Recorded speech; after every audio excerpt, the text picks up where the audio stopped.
Hi everyone! Surprise live, no craft kit of the month, but I was going to paint this cow. Oh, and hi Petey. And with one of my favorite techniques called dry brushing. So I thought, let me record it, so I can share that with you guys. It's super easy, but it looks complicated, it looks great. So I just thought I would jump on here for a quick live paint of our cow head. So I'll give a couple seconds if anybody else is going to join us. I'm going to put my apron on so I don't get paint everywhere, and we'll get started in a second.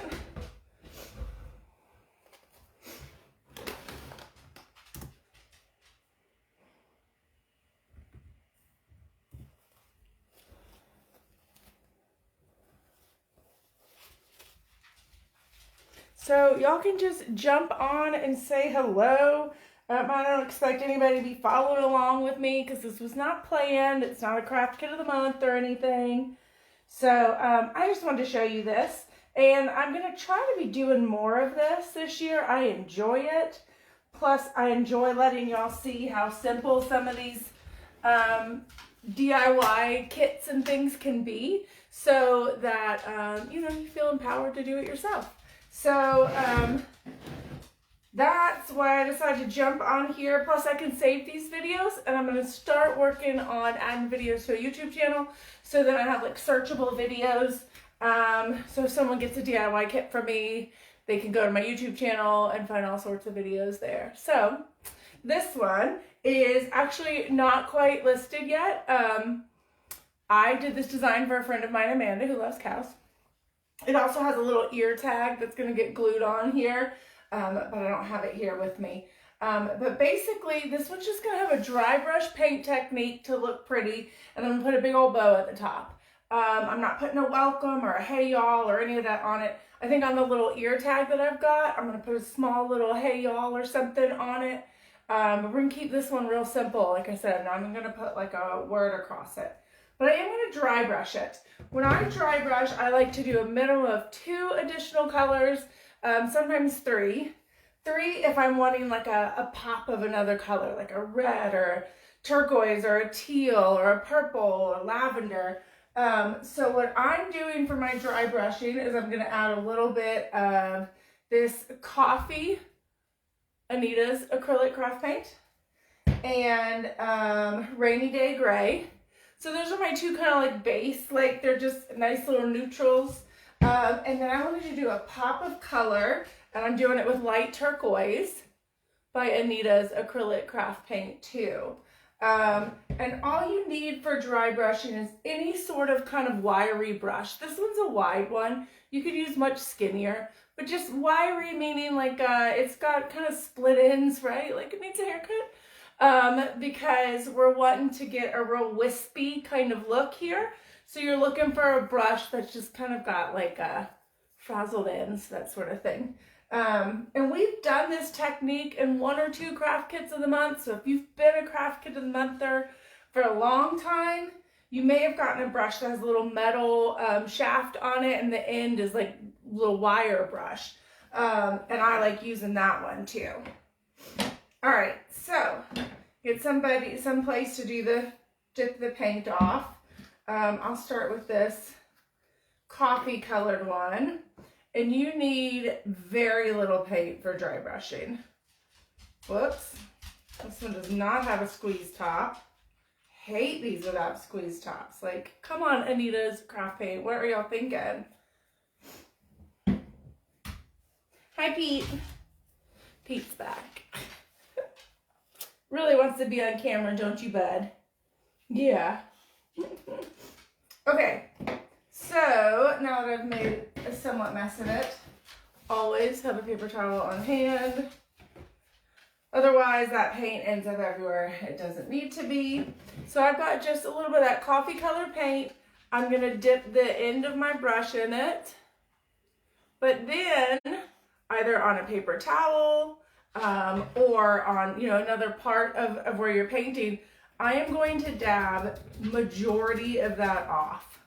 So you can see, right? I have dabbed majority of all. You'd rather feel like you don't have enough paint because you can always add more, right? Taking paint away, a little bit harder. So I want to dab off as much as I can, and then I'm gonna, with a very light hand, I'm just gonna drag this brush straight across. And you'll see it's gonna make some very light lines across my cow.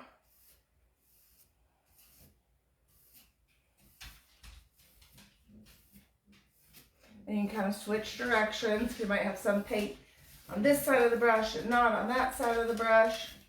So this so far, and sometimes you've got enough paint to do exactly what you want to do in one go of it, but usually I have to get a little more paint on here and I have to dab it off, like really dab it off. And like we said, with a light hand, I'm gonna come back over and spots where I'd like to have a little bit more.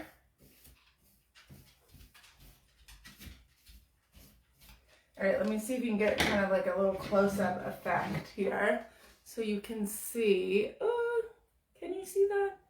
Very faint little lines of brown there. And I think I'm probably gonna do just a little bit more, but that's the idea, right? I get paint on the tip of the brush and then dab it off, like a lot, dab off a lot. All right, and then you're gonna use a light hand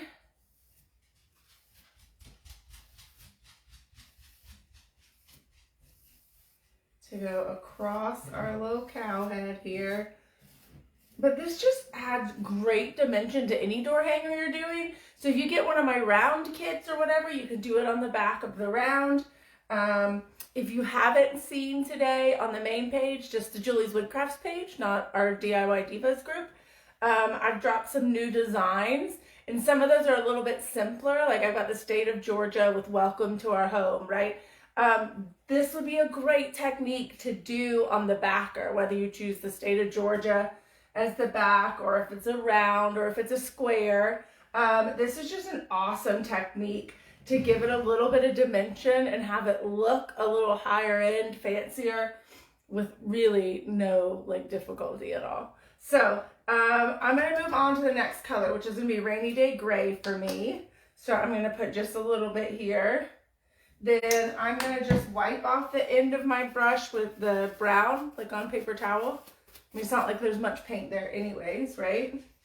I'm gonna dip the ends of this into the gray and then dab it off as well, as much as I can. Hey, Petey Pete's. Hey, buddy. Let's see what I'm doing up here.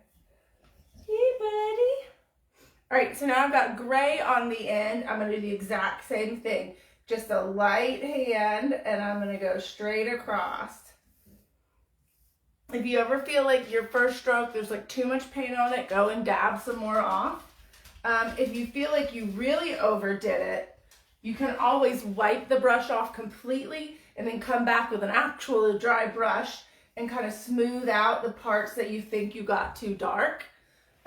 Or you can always come back with white and dry brush white over it as well if you feel like you got, you know, too much of a certain color. But honestly, this is a technique where you can not really have, you know, there's not really mistakes here. Right? It just looks different, and I mean, it'll look different every time I do it, because you just got different amounts of paint on the brush, you swipe in a different way, right? So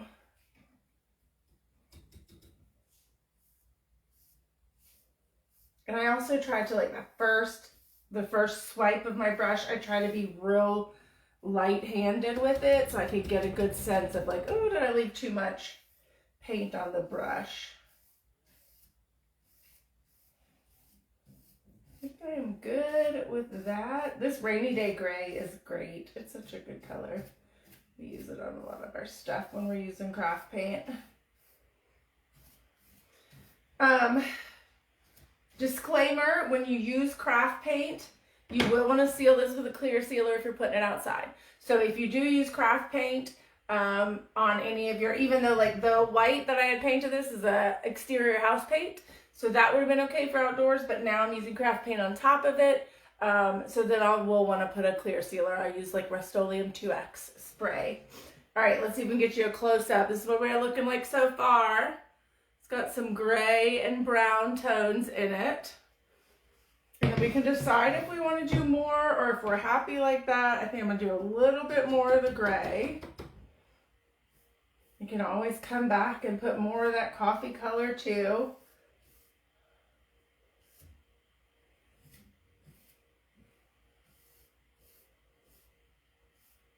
If I'm done with this and then I'm like, oh, I didn't do enough of the coffee, the light brown, come back and do some more. All right, so I'm wiping off the gray as much as I can. And then I'm gonna finish off with my accent color.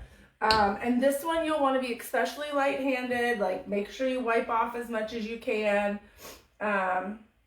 Because it's in my case, a bright color, right? If it's a red, if it's a yellow, things like that, like a brighter color, you want to be careful that you've got a really light hand with it. All right, so I get it all over the end of the brush, and then I'm going to dab majority of that off. Right, like as much as I can. And then with a very light hand, I'm going to do my first stroke. Oh, I just love this color.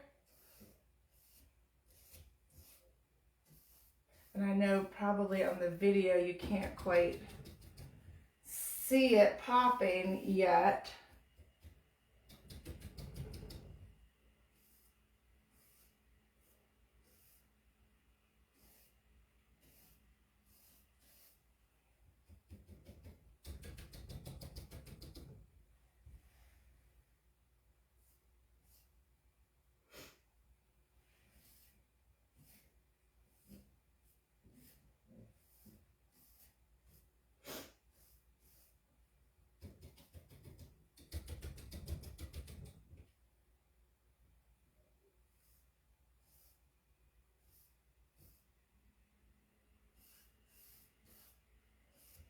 All right, I think I am happy with that. I don't know, do I want more turquoise? Could that ever be a bad thing? I don't think so.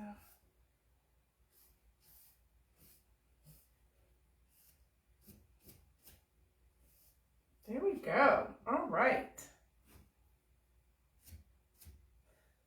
So those are my 3 colors. It gives us this nice kind of like distressed sort of look, but it brings some color and dimension to then other than just leaving it flat white, right? So I'm going to paint a little ear tag to put on here. I'm going to make a big fabulous greenery bow. I don't know if I'm going to do some buffalo check. No, I'll probably do burlap. I think burlap and some greenery and a little welcome tag here. I think I might do the words hey y'all on the little not welcome tag, ear tag. So anyways, but just keep it simple. And that is dry brushing. You can use dry brushing on all sorts of things. I mean, it works on furniture too. If you like to paint furniture, you can always do that too. It's an easier method than sanding to distress something. You can come back with other colors. So let's say you paint a nightstand gray, then you can get some white or brown if you're wanting to give it like a darker kind of like wood undertone, and dry brush, focusing on the edges and the places where furniture normally gets wear, right? And you can dry brush onto it, and it's like an alternative to sanding for distressing. So there are a lot of ways you can use dry brushing. And it just gives a really cool effect. So I just thought I would do a quick video. I will save this and I'll be adding things to my YouTube channel, and we'll share that with y'all when I get a few more on there. I'm working on it. But I am enjoying designing new things, and I am certainly excited about like what this January has given me time to design new stuff and kind of reset and get excited again about doing some of this stuff. So, because just, you know, running your own creative business can wear you down after a while, especially in the busiest seasons, which is fall and Christmas, right? So after that, January was a nice reset and a refresh. I'm doing some different things with my husband's business too. So I'm just feeling positive and good and happy. So I just wanted to do this. I will be doing more of this, little paint technique videos, and I hope to have y'all join me for those. And I hope to have lots more DIY divas and y'all doing DIY stuff with me. So I want y'all to love it as much as I do and enjoy the mental break it gives you, right? Just sit down and paint. So, all right, that's it. I will see y'all next time. Bye.